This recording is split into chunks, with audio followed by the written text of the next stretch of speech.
My name is Maryanne. I'm an alcoholic. And I've been praying to get started. I was hoping for some inspiration. It hasn't come.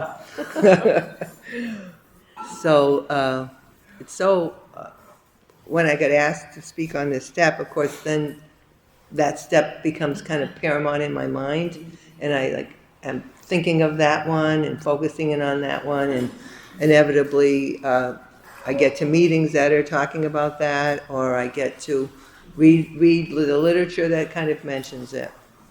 So that's the gift of speaking. And that's the only reason I said yes. Other than the fact that I was taught early on that, early on, I came up a while ago, so their suggestion, my first sponsor said, I'm going to give you some suggestions, and they're all spelled M-U-S-T. So that's how they did it.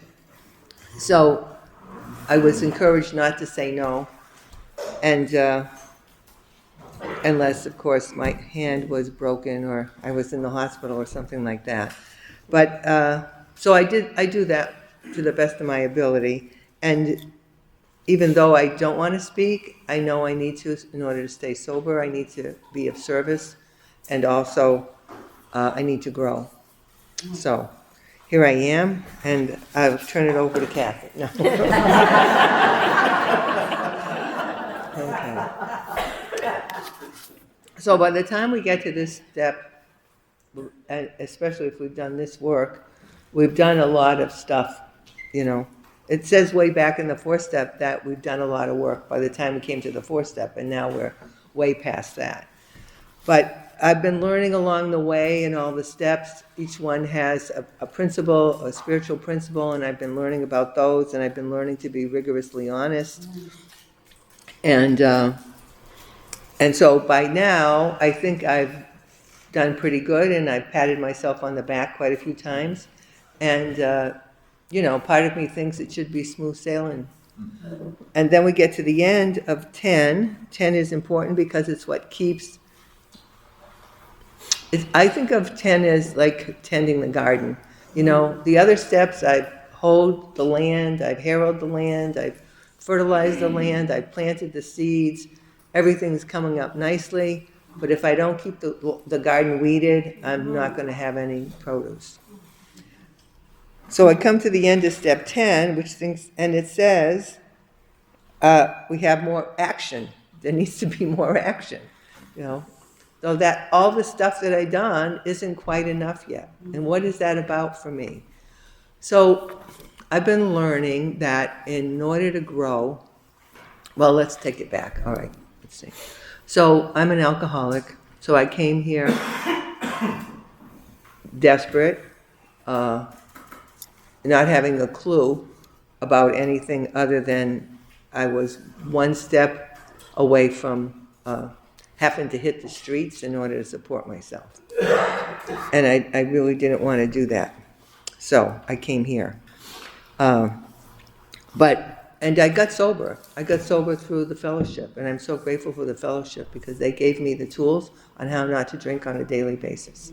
And the meetings were support and gave me the ability to come to meetings and with everybody's help, come back and come back and come back and finally get some days together, and finally I'm out of the detox period and my head's clearing up, and then I have to realize that I don't know how to live sober. I don't know. I can't remember when I wasn't using some substance in order to cope with life. Okay? I think my first substance was sugar, and I probably got that started right from the get-go. Back then, you got fed Karo syrup and water. So, I'm lost. Anyway, by 9, I'm using speed. By 12 or 13, I'm drinking. And by 18, 19, somewhere in there, I'm using hashish. And I thought I had the magic formula with those 4 things. I thought I'm okay, I'm going to be okay, and nothing can touch me. I'm golden, okay? By the time I came here, those 4 friends that I had devoted my life to and was very in love with and hard to let go of were described here in the book as the 4 horsemen, and I can certainly identify with that. So that's what brought me here. And I have to learn how to stay sober. I have to learn how to live. I have to learn how to brush my teeth sober. I have to learn how to take a bath sober. I have to learn how to dress sober. Never mind work, take care of the kids, have a family. God bless me, I don't have a clue. So what the steps before this does, and what I have to do, is I have to empty myself of all the things, the prejudices and beliefs and actions and all my armor. I have to get rid of those. I have to open up a space inside of me that new information can come in. If I don't open up a space inside of me, nothing's going to come in. There's no place for it to come. So the steps up until now, 5 to I think 9, do that for me. 10 keeps me clean. But now what do I put in? Well, this is for me where 11 comes in. I have to put in spirituality. I have to put in spirit. It says all through the book, it reminds me that my continued sobriety, my quality of life depends on my spiritual condition. This step specifically works with my spiritual condition. It kind of takes all the other steps, all the other principles, and combines them all together. And little bit by slow, when I'm doing this work in this step, I'm working on every single one of them. Now, I've turned my life and my will over to God, so I don't have to figure out which part of me is being worked on. God will take care of that for me. So if I need to be a little bit more honest, I'll be working on that. If I need to be a little bit more responsible, if I need to be a little less something, all those things will happen. My job is prayer and meditation. It says it right here. We suggest prayer and meditation. Don't get all worked up about it. It tells me people have done this for ages. It's not going to kill you. Okay. So they give me some specific directions. Okay. At night, I review my 10th step.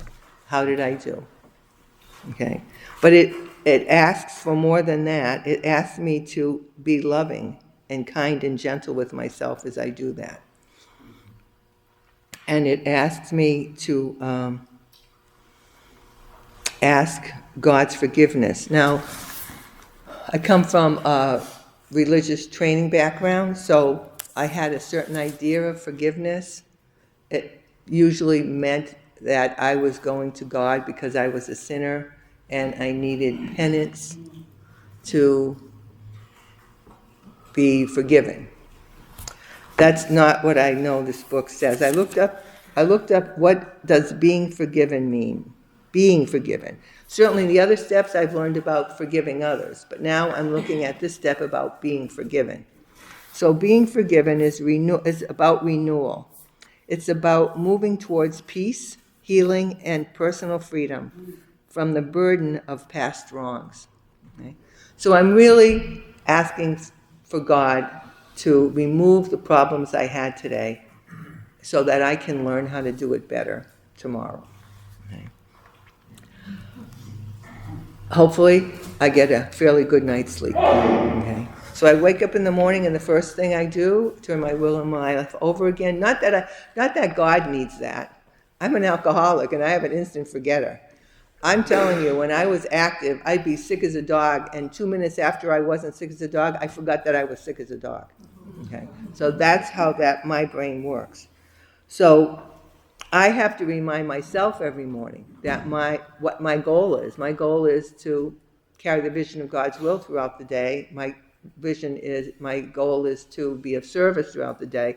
And I have to start my day by reminding myself that, because I'll get up and I'll go and I'll be self-will run riot and think everything is fine. I'll think that. It won't be the case, but I'll think it. And because I'm thinking it, I'll believe it. So I ask God to direct my thinking, especially a divorce from the self-pity, dishonest, and self-thinking. That was a gift for me because one of my major character defects was self-pity. I had self-pity to the point that I had major bouts of depression from that character defect. And I didn't even know I had it. I really thought that I was a victim, the world owed me, and for whatever reason I didn't understand, I wasn't getting what I deserved. And I was pretty angry about that. But none of that was true. It cracks me up, but we tell ourselves and believe it and go along with it. When I really have a clear moment and I think of how I thought, I'm embarrassed. I'm like, oh my God, how could I have thought that? How could I have believed that? How could I have lived that way? It's embarrassing. But it's the truth. So anyway, so I'm asking God to give me a clear mind so I can go through my day with clarity of mind and I have a purpose. And I'm going to get that because it's guaranteed earlier on in the reading that God doesn't make himself or itself too hard for anybody that seeks it, and that it's all-encompassing, and all I have to do is, I don't even have to physically ask. I can just think it. I can just breathe it. I can just allow it, okay? All of that to me is praying. Praying, is that a word? Is praying. Praying, okay? I came in knowing formal prayers, not that I remembered them anymore, but I had remembered them. And I never knew what they meant, and they never meant much to me. I said them because if we didn't say them, we get slapped in the back of the head by the nun. So I would say them. I'm not stupid, so I'm not gonna set myself up for getting hit. So I would say them, but they didn't mean anything. And if I had any question, there was nobody to ask and nobody to answer. So I just did by rote. But now I'm having to have a prayer that is meaningful to me. I'm having to have a higher power that's meaningful to me, and I'm having to have a way to connect with that higher power. So my prayers have to be meaningful to me. So my prayers are very, very simple. I use the breath a lot. I notice if I'm not breathing, I'll pray. I notice if I'm breathing fast, I'll pray. And if down the road, if I need an inspirational thought, or I don't have a decision that I know what to do, I'll stop and I'll do some mindful breaths, and I'll just pause and I'll just relax, knowing that I will get some answer. Okay. Let's see, what else do I want to say? Okay. Oh, it talks about the sixth sense, and of course, I didn't do pot for nothing. I liked being out of my body and into another world. So I'm very happy about us having to focus on the sixth sense. Yeah. So I looked up the five senses: sight, smell, hearing, taste, and touch. Okay. And the sixth sense is three parts: a sense of where our body is in time and space, an internal sense of what's going on in my body, physically, if I have a pain and I need to go to the doctor, but also feelings and sensations, okay? And the mystical part is the ability to perceive information that is not gained through the five senses. And for me, that's where the meditation comes in, okay? Because that's where I really work on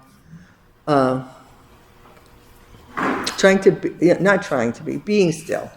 I mean, sometimes it's 3 minutes, sometimes it's 30 minutes. So we have, thank you goodness, a lot of chances for meditation now. I mean, there's a lot of apps out, there's a lot of books out, there's a lot of stuff on the internet out. So there's not really any excuse for me not to do some kind of meditation.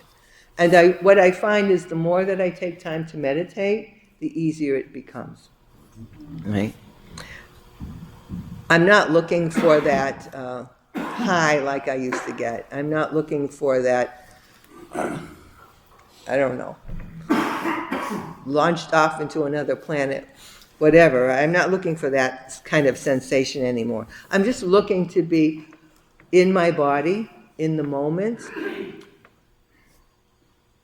and to be able to really take very good care of myself in a very, very healthy way. And the reason I'm doing that is because I have a disease. I have a disease that is incurable and progressive. And so for me, that means that the longer I'm sober, the more work I have to do. I have to be able to take care of myself with a disease that, as I heard early on at meetings, that's out in the parking lot doing push-ups while I'm at a meeting. Okay? My disease is cunning, baffling, and powerful. Okay? The more my mind gets clearer and healthier, the more cunning, baffling, and powerful my disease is getting too. Okay? It's not telling me, oh, Maryanne, you got to go pick up a drink. I mean, it did when I first came in here, and I mean, that was my life, okay? It doesn't do that anymore. I'll tell you what it'll do. Before I started, it's telling me, what the hell are you doing up there? Okay? You don't know nothing, okay? And I can guarantee you sometime today, it'll say to me, I hope you don't think they believed you. Okay? You know? Uh-huh. And I don't know why you were exaggerating all this stuff. You weren't that bad. Okay? That will happen. That will happen. It happens every time I speak. You know? So if I don't have some techniques to work with that, like prayer and meditation, I'm sunk. Okay? And I'd like to tell you that's the end of the story, but it isn't, because at the end of 11, it says we have to do more work. And I'll leave you with that for next week.